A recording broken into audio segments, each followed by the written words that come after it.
السلام علیکم ورحمۃ اللہ وبرکاتہ۔ دوستو، اگر آپ کے پاس صدقہ کرنے کے لیے کچھ نہ ہو تو یہ پیاری حدیث آپ کے لیے ہے، اسے سنیں اور آگے شیئر کریں۔ ایک بڑی پیاری حدیث ہے جو مکتبۃ المدینہ کا ایک بڑا خوبصورت رسالہ ہے، 40 اطار، 40 حدیثوں پر مشتمل یہ رسالہ ہے۔ اس کی قسط نمبر 2 صفحہ نمبر 3 پر حدیث پاک نمبر 3 ہے۔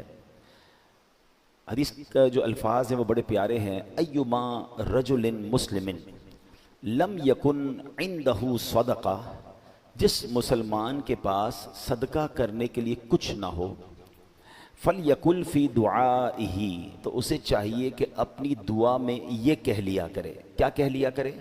اللہم صلی علی محمد عبدک ورسولک وصلی علی المؤمنین والمؤمنات والمسلمین والمسلمات، یعنی اپنی دعا میں اگر وہ یہ پڑھ لے فَإِنَّهَا زَكَاةٌ لَا يَشْبَعُ الْمُؤْمِنُ خَيْرًا حَتَّى يَكُونَ مُنْتَهَاهُ الْجَنَّةِ، تو یہ زکوٰۃ ہے اور مومن کبھی بھلائی سے سیر نہیں ہوتا یہاں تک کہ جنت اس کا ٹھکانہ ہوتی ہے۔ صدقہ دینے کو نہیں، درود پڑھ لے اور یہ والا درود پڑھ لے تو فرمایا یہ اس کے لیے زکوٰۃ ادا ہو جائے، یعنی اس کی طرف سے یہ زکوٰۃ ہے۔ اور پھر فرمایا کہ مومن کبھی بھلائی سے سیر نہیں ہوتا، نیکیوں سے جی نہیں بھرنا چاہیے۔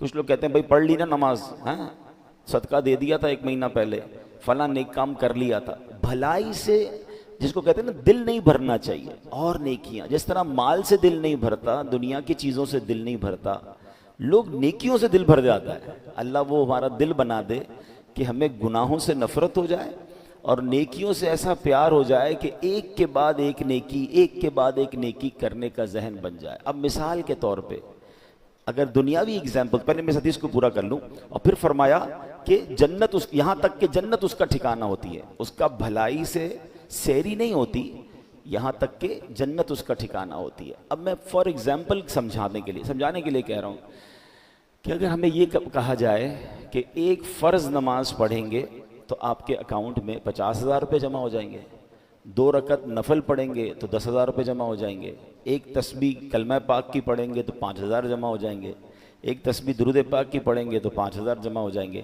اب بتائیے کتنی تسبیح پڑھیں گے، کتنے نفل پڑھیں گے اور کون سی نماز قضا کریں گے؟ ٹھیک ہے نا؟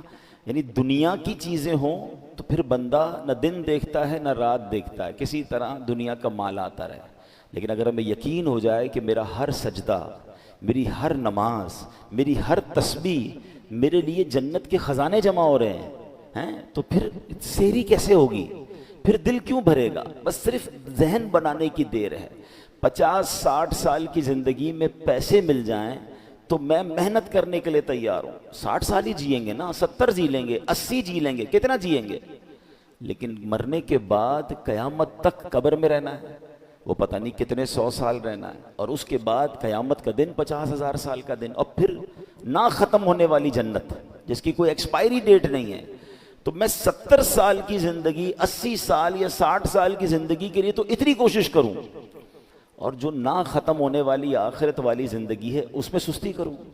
یہ عقل مندی نہیں ہے۔ ایک بڑا پیارا جملہ ہے، عقل مند وہ ہے کہ جتنا دنیا میں رہنا ہے اتنا دنیا کی تیاری کرے، اور جتنا عرصہ قبر و آخرت کا ہے اتنی قبر و آخرت کی تیاری کرے۔ اب یہ فیصلہ ہے کہ کہاں کی تیاری زیادہ کرنی ہے۔